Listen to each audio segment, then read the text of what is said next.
The hot Lagos sun shined brightly over the crowded gates of the University of Lagos. Students dragged their buses across the road while parents shouted last-minute advices. For many students, this was freedom. For others, this was the beginning of something much darker.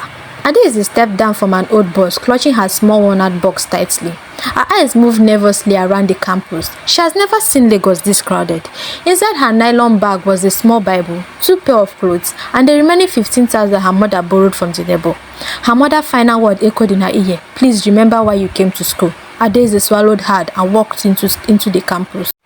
A shiny car parked near the hostel building. Tini stepped out confidently, wearing designer clothes.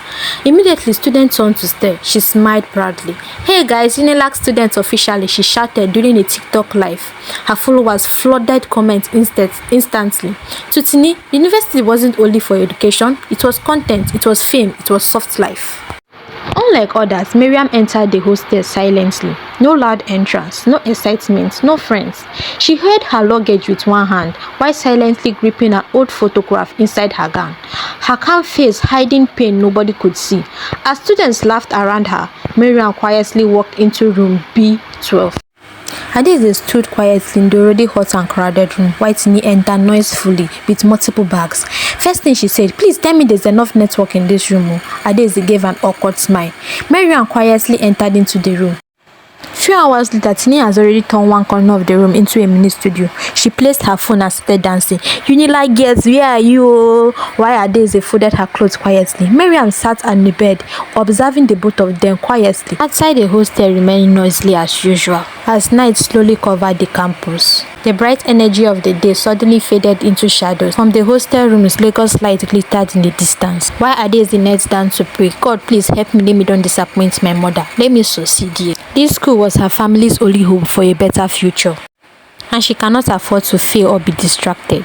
In another room, Tini was laughing loudly while doing another live stream. "UNILAG is actually lit," she said. Comments flooded. She was very proud of herself. Online attention was better than reality. Miriam stood by the window. Something about the city felt unpredictable. It was scary. Everything went dark. Timi shouted, "Oh, NEPA." Then everywhere fell silent. The silence was very uncomfortable, like something was about to happen.